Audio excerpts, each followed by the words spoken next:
now we're going to copy this win. So this one was pretty simple, and this is a fun story. So Boom is a makeup brand that most of you guys know if you've been following us for any amount of time.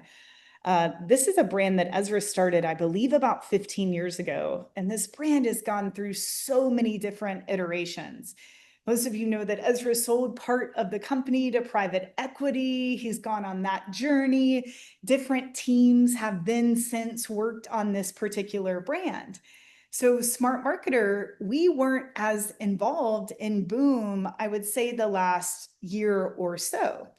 And recently, with Dominique, we have become involved again. So we took back over the running of the paid ads, et cetera, the direct response marketing. And one of the first things that we needed to do, you guys know why, is to boost AOV. So it was like, guys, this has really gone down the last few years. This is really not sustainable in this particular market. What are simple ways we could go about this that all of you could copy? I mean, an extra $11 here is very, very helpful when it comes to our ROAS goals. So here are the 3 big moves that we use to help Boom Beauty add $11, $12 to their AOV. So the first thing was focusing on a bundle for our top of funnel ads. So in episode 2 or 3, John Grimshaw and I talked about selling a system instead of selling a product. That is where this comes into play. Doesn't matter what you're selling, guys, if it's information, if it's software, if it's physical products. How can you craft an offer where you are selling multiple products and you have a higher cart value? So the account had mainly been focusing on, selling one product or selling one stick or selling one jar of skincare. We're like, okay, we've got to go back to this trio. We've got to go back to selling these 3 products at one time to boost the AOVs. So that's the first thing that we did. That is something all of us can do. Now, the trio is $79, right? That is a really good sweet spot. You see that that's almost exactly what our AOV is now. 90% of budget is focused only on this offer. How crazy is that? It's not on the a la carte offers. Sometimes people go to the site, buy a product a la carte. That's great. But 90% of the budget is focused only on this. The other products are pushed via retargeting, email. Hey, you have the trio, so you would love Boom Silk, our skincare, but 90% of the budget focusing only on the system that is the bundle that is $79. Now, why did this work? We basically just covered that. This is a flagship offer. It's a simplified customer journey. It's easy to scale this because people understand that these 3 products work together. So this is something you want to keep in mind as you are creating new products that you want to launch in the future. It's not just what can I create that's going to go viral in the market. It's what can I create that accompanies what I'm already selling so that I can actually sell a system that has a higher AOV. The second big move is not a surprise. The other agency had gone back to sending most people to a product page. We came in, we flipped back to what we know used to work, and this is going to pre-sale articles like 5 makeup tips for older women. This is more scalable. It relates to more of the market. Even women that are not in the market of buying makeup in that moment see that there's a piece of content for them. But the real reason this works is it very much promotes this Boomstick trio and this $79 offer, and there are other bundle offers on this page. That's how sometimes we'll have a cart value of $200 because someone buys the entire makeup set. So we still send to product pages on some occasion, but we started shifting most of the top of funnel traffic back to pre-sale articles that we know boost the cart value.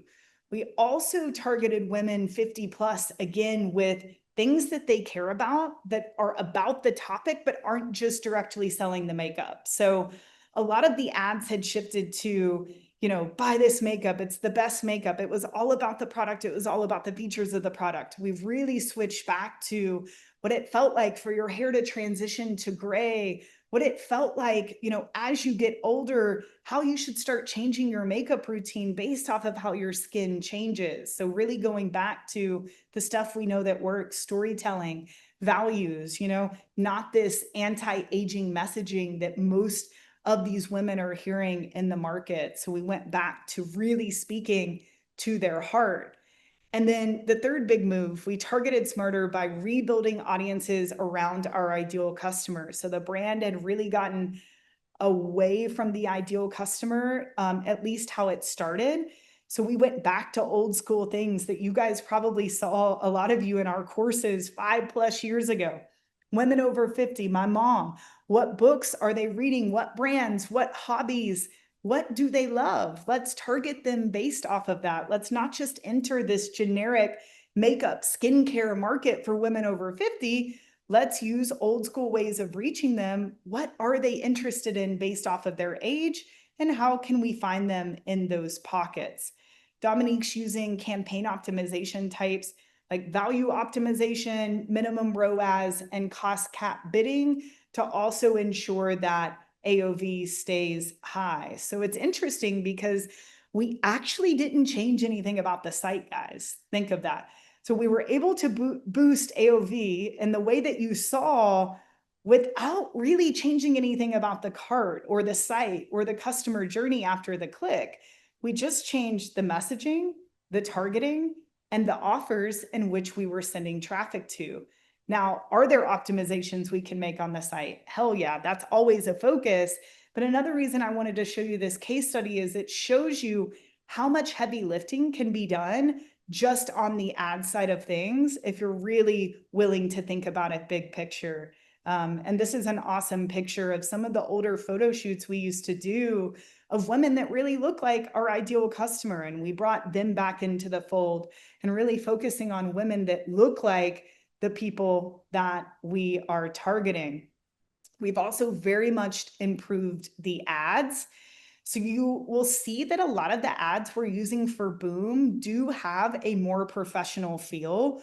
Some of them look native, especially our old school UGC videos. We'll always use those, right? We will always run ads that look native, but we are stepping into this new age of, as a brand, with where Boom Beauty is, wanting things to look a little bit more professional. And I wanted to show you guys these examples because these are examples of ads that look like ads, but still use really good hooks. Makeup that's also skincare. That is an amazing hook. That is an against the grain hook. Most people do not think about makeup also as skincare. That catches you no matter what your age is. Oh, there's makeup that's skincare? Tell me more about that. That is not something that I hear in the market. The confidence of knowing you look like you, not 20 years younger, not someone else, just you, radiant and confident. Back to that core message of the brand around confidence, around you don't have to have Botox, you don't have to look younger. That is not the goal. Aging should be celebrated. So again, a professional looking ad, but still speaking to that core message. Makeup that's proudly pro-age, finally, makeup that celebrates your skin and works with every skin tone. So again, examples of, yes, native stuff works. Yes, UGC works. That will probably continue to work for many years. And we are still focusing on ads that look like ads, but it can't just be buy my shit, buy this coffee, right? We are still infusing these amazing hooks and these amazing values. And that is why these are working. So shout out to Dominique and shout out to the Boom team on that. So what can you copy from this strategy? There's a lot.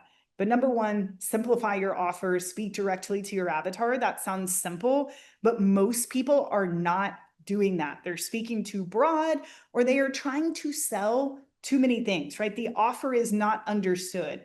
The offer should either be a shopping experience, like I showed you with Pretty Farm Girl, or it should be very focused on one set or one kit or one thing that you want them to buy. Avatars still work. You hear out in the market, oh, broad, keep it broad. Can that work? Yes. but you're missing out on probably 50% of the scale that you could have by niching down to an avatar or multiple avatars that would buy your product if they had a more specific message to them. And old school pre-sale pages that have been working for 15 to 20 years on the internet are still working. This is something we try to test with every single client. There are many reasons that it works, and the main one being that it really allows you to scale top of funnel because it feels like a piece of content that does give value, but it's also built for selling. So this is not a blog post that you run ads to, right? This is a pre-sale article that is built to build a relationship with someone and sell them something, just like 5 makeup tips that we've been using for over 10 years, I believe, from Boom.